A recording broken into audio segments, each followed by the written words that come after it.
Kadib waxay bilaabeen inay shopping samaystaan. Umi waxay u kaxaysay dukaamo ay caadiyan la aadi karin saaxiibadeeda kale, xitaa Yu lafteeda. Waxay sharaxday, waxaan jeclahay inaan tijaabiyo waxyaabo cusub aan sahan sameeyo. Intay socdeen, Maki wuxuu ugu yeerayay Asenegi oo ah magaceeda dambe, laakiin Umi arrintaas way ka xanaaqday. Waxay tiri, wax ka badan hal isbuuc ayaan saaxiibo nahay, maxaad iigu yeeri weyday magacayga hore ee Umi? Maki wuxuu sharxay, magaca hore waxaan u isticmaalnaa dadkaan aad isugu dhownahay. Umi way carootay, waxay tiri markaas ma ihi miyaa saaxiib kuu dhow? Maki wuxuu yidhi, hagaag, waan kuugu yeeri doonaa Umi, laakiin marka hore adiga ayaa iigu yeeraya Maki. Laakiin Umi way fajacday, kuguma wici karo magacaaga hore, weli dad si aad ah isugu dhow ma nihin, waan ka xishoonayaa. Maki wax yar ayuu ka xanaaqay, haddii aadan aniga iigu yeerin magaca hore, anigana ha iga filan inaan kuugu yeero. Ugu dambayn, waxay go'aansadeen inay sii wataan magacyada dambe ee qoyskooda.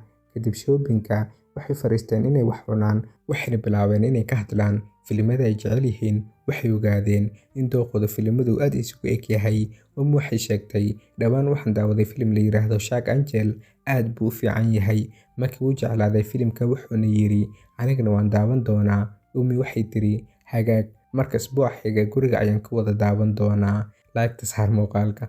Waxay si fiican ugu raaxaysanayeen waqtigooda, laakiin si lama filaan ah, laba gabar oo anshax xun ayaa ka hadlay Umi. Waxay yiraahdeen, tani ma Umi ba? Gabadhii labaad ee ugu quruxda badnayd, iyadii diiday wiilkii fasalka sare. Kadib waxay bilaabeen inay xumaan ka sheegaan. Aniga iima muuqato inay sidaas u qurux badan tahay, Yu ayaa ka qurux badan, waxay u muuqataa mid kibir badan ayay dhaheen. Umi arrintaas way ka xumaatay, laakiin say uga jawaabto, waxay samaysay wax yaab leh.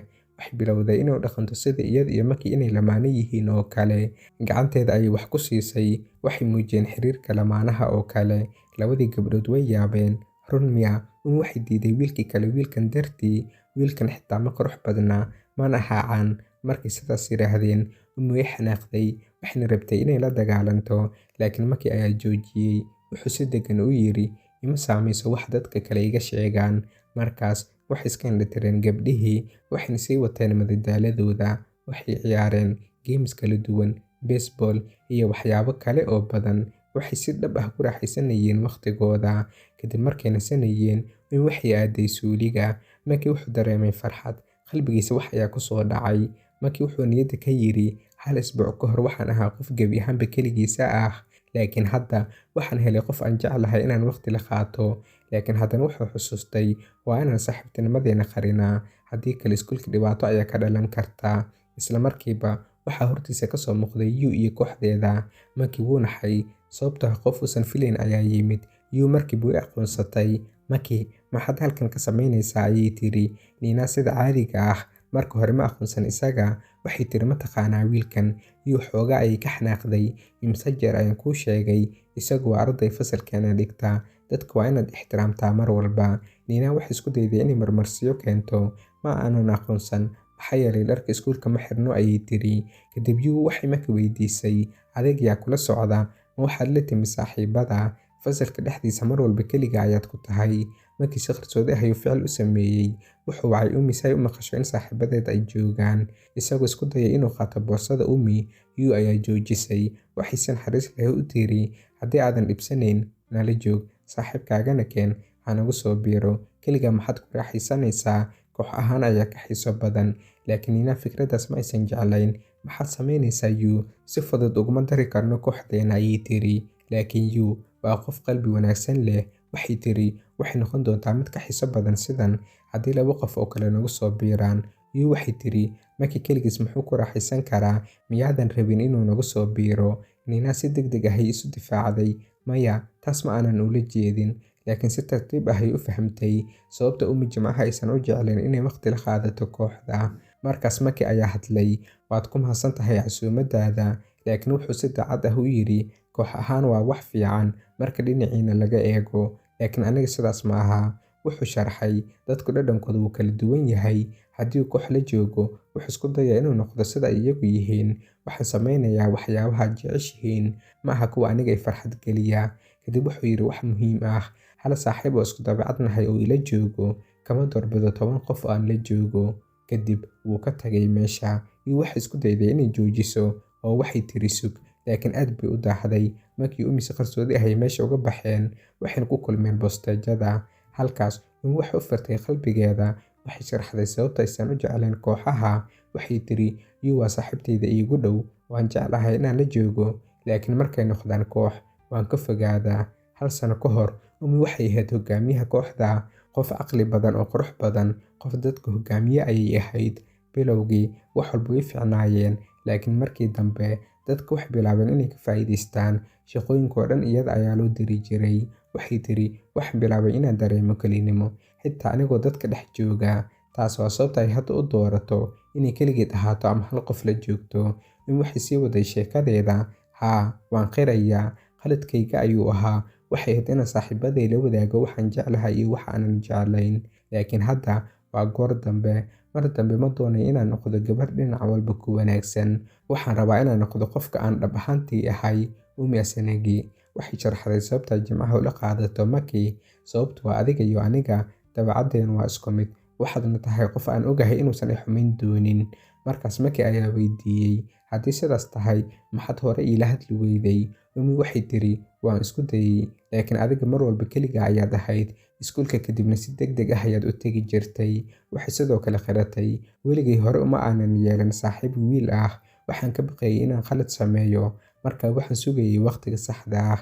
Ugu dambeyn waan isku dayay. Hadda waxaan nahay saaxiibo fiican. Maki aad buu u daalay. Umi waxay siisay kursi, wayna raaligelisay. Iga raali noqo, dhib badan ayaan kuu keenay ayay tiri. Kadib waxay tustay taleefankeeda. Yu ayaa u soo dirtay fariin. Yu waxay tiri, maanta moolka ayaan kula kulmay Maki. Waxaan u malaynayaa inaan ka xanaajiyay. Waxay isku dayday inay dembiga isa saarto, laakiin Maki wuxuu yiri, aniga ayaa raaligelin lahaa, si adag ayaan ula hadlay. Umi way dejisay, ha welwelin. Waxay si tartiib ah u salaxday madaxiisa. Ugu dambeyn Maki wuu seexday. Markii uu seexday kadib, Umi waxay si aamusnaan ah ugu yeertay Maki oo ah magaciisa hore. Taas waxay muujinaysaa inay u aragto qof aad ugu dhow, laakiin weli ma haysato geesinimo ay si cad uga muujiso. Maalinta xigta iskuulka, Yu waxay si toos ah u raaligelisay Maki. Iga raali noqo, anigoon ku weydiin ayaan ku iri nagu soo biir. Ma aanan ogeyn inaad rabtay inaad keligaa saaxiibkaa la joogto. Ardaydii kale way yaabeen. Gabadha ugu caansan fasalka maxay u raaligelinaysaa wiilkan?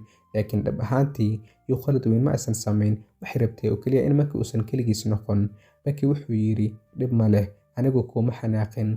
Yu way faraxday. Waxayna tiri, sidee bay noqon lahayd haddii aan iskuulka kadib kulanno? Si fiican ayaan u wada hadli karnaa. Nambarkayga waad haysataa, isoo wac. Markaas fasalka oo dhan ayaa yaabay. Sidee ayuu nambarkeeda ku helay ayay dhaheen. Yu ayaa markaas fahantay inay sirtii si qalad ah u fashilisay. Wiilashii fasalka waxay u eegayeen Maki si xaasidnimo leh. Kadib iskuulka, Yu iyo Maki way wada socdeen. Yu weli ma ogeyn in Maki iyo Umi hore saaxiibo u ahaayeen. Wuxuu dhaqmeen sidii dad aan is aqoon.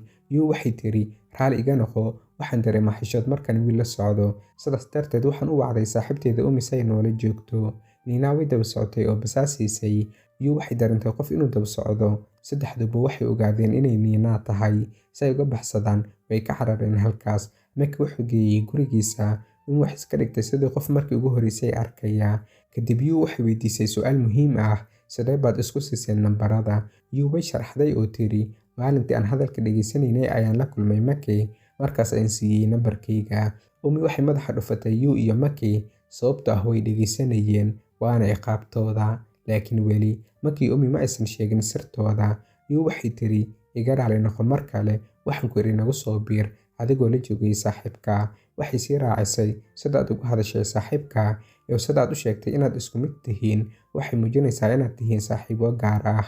Markaas Maki Umi way xasaadeen, maxaa yeelay Yu ma ogeyn in saaxiibkaas ay tahay Umi. Umi waxay tiri, hagaag, aan tagno guriga. Yu ka hor intaysan tagin, waxay gacanta u fidisay Maki. Waan ku raaxaystay waqtiga aan kula qaatay. Ma noqon karnaa saaxiibo ayay tiri. Halkaas ay qaybta afraad ku dhammaatay.